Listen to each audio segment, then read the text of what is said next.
This winter season has brought us some fantastic new anime series and the return of some beloved ones.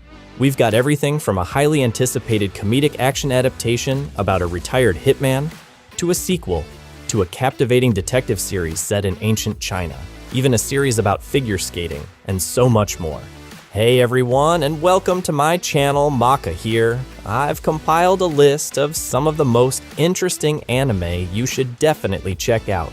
So grab some snacks, settle in, and enjoy the show. Solo Leveling: Arise from the Shadow. 10 years ago, gates to monster-filled dungeons began appearing all over the world. Only a select few, granted special powers, can battle these creatures and close the portals. Sung Jin Woo is the weakest of them. During one such expedition, he stumbles upon a mysterious room with magical statues. There, Sung Jin Woo meets his demise, but this is only the beginning. Awakening in a hospital bed, Jin Woo discovers he possesses newfound abilities. He can now level up and grow stronger. This is the highly anticipated continuation of the popular Korean webtoon adaptation. The first season gained positive reviews and even snagged some nominations for Best Anime of the Year. Solo Leveling Season 2 capitalizes on that success, returning with a darker, more introspective feel. As Jin Woo's power grows, so do the stakes and the emotional weight of his journey. Zenshu. Natsuko Hiroshi is a successful animator whose debut project becomes a smash hit. However, her next assignment proves to be much more challenging. Overwork, missed deadlines, and poor nutrition eventually lead to her accidental death. Following her demise, Natsuko finds herself transported into the world of her favorite anime, armed with the incredible ability to bring her drawings to life. Can she rewrite the apocalyptic storyline and save her new home? This original series hails from Studio Mappa. The trailers alone showcase a visually stunning series. Particularly captivating are the scenes where Natsuko's uncolored drawings spring to life. Beyond the impressive animation, Zenshu promises an intriguing look into the anime industry itself.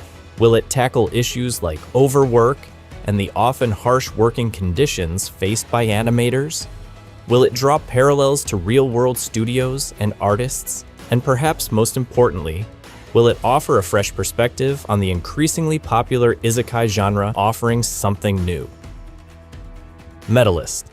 In the world of professional sports, it's best to start young. Inori Uetsuka dreams of becoming a figure skater, but as a 5th grader, she feels she's already too late to launch a competitive career. Despite this, she continues to practice secretly at the local rink. There, she meets Tsukasa Akiraji, a 26-year-old assistant coach at the sports club. Seeing a reflection of his younger self in Inori, Tsukasa decides to become her personal coach. The original Medalist manga is a shining example of modern sports manga, or Spokon. It's already garnered significant acclaim, winning the Shogakukan Manga Award in 2023 and the Kodansha Manga Award in 2024, making the anime adaptation highly anticipated. The story captivates with its well-developed characters. Both young Inori awkward and clumsy off the ice, and her coach Tsukasa, whose life took an unexpected turn, are complex individuals with their own struggles and flaws. The only potential concern lies with the studio behind the anime, the relatively new Engi. They haven't produced a Spokon before, and their most highly rated project, My Life as Inukai-san's Dog, isn't exactly considered a masterpiece. I have a crush at work. Yui Mitsuya and Masugu Tateshi are co-workers and secretly in love. The central question driving the story is whether their office romance will be discovered by their colleagues. This is a refreshing take on the romance genre, moving beyond the typical high school setting.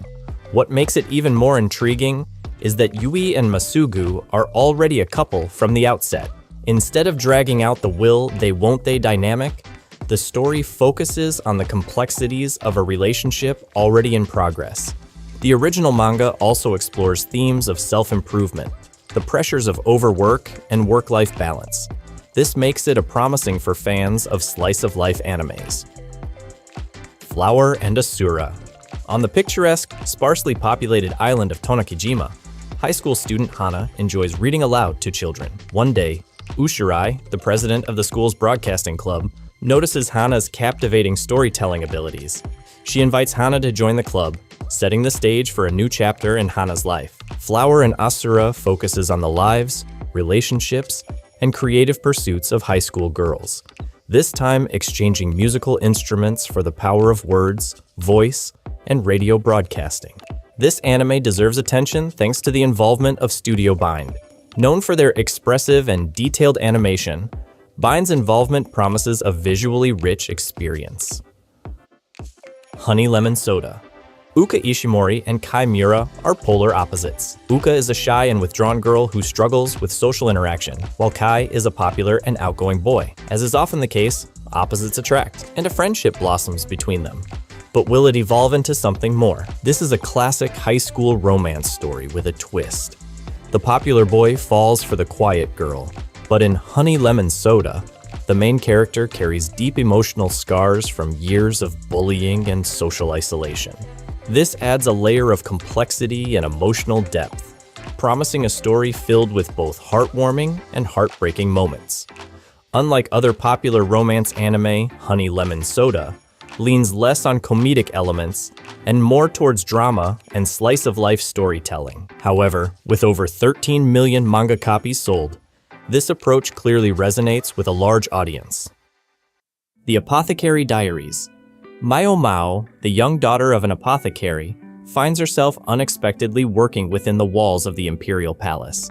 Tasked with inspecting the emperor's consort's food for poison, she also assists the palace eunuch Jinshi in unraveling crimes and palace mysteries. This is the continuation of a captivating medical detective story, but set in the intriguing backdrop of medieval China. Season 2 sees the return of studios OLM and Toho Animation, with Norihiro Naganuma back in the director's chair. This promises more palace intrigue, ancient secrets, a mystical atmosphere, memorable music, and beautifully detailed animation. Sakamoto Days. Taro Sakamoto is a legend among hitmen. However, he's traded in his life of crime for marriage, fatherhood, a few extra pounds, and the quiet life of running a family-owned convenience store. But his past colleagues aren't quite ready to let him forget his old profession. This is the highly anticipated adaptation of the hit manga from Shonen Jump.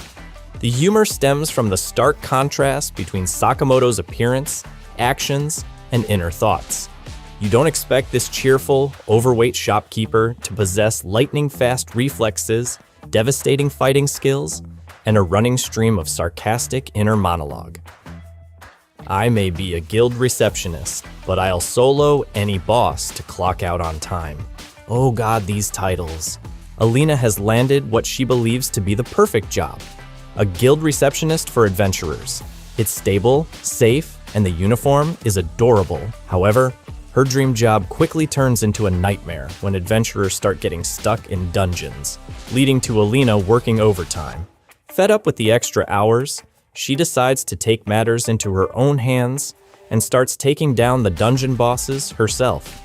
This Cloverworks series shines thanks to its compelling protagonist. Alina is intelligent, funny, and willing to chug down questionable fantasy energy drinks. Oh, and she can single-handedly slay a dragon lurking in a dark cave. No big deal. The story also cleverly incorporates interesting gender and workplace dynamics.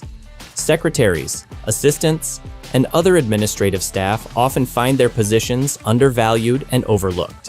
While the show leans into action and fantasy, it also finds room to explore the nuances of these often unappreciated roles. Alina is forced to maintain a polite facade while internally fuming at adventurers who break the rules. The 100 girlfriends who really love you. Before starting high school, Rentaro Aijo visits a shrine and prays to find love. A god appears and delivers a prophecy. Rentaro is destined to meet not one, but 100 soulmates. The catch? If he rejects any of them, they will die. Now Rentaro must figure out how to date all 100 girls simultaneously. This is the continuation of an absurd comedy that satirizes the harem genre, where a protagonist is surrounded by multiple potential love interests. The creator of the original manga is committed to showcasing all 100 of Rentaro's girlfriends, so the story is far from over. Season 2 promises even more absurd humor, self-aware jokes, fan service, and again, a healthy dose of cringe. It's a wild ride, but definitely an entertaining one. And that's all for today. I hope you enjoyed it. We'll be glad to hear your comments. Be sure to subscribe if you haven't already, and see you in the new episode.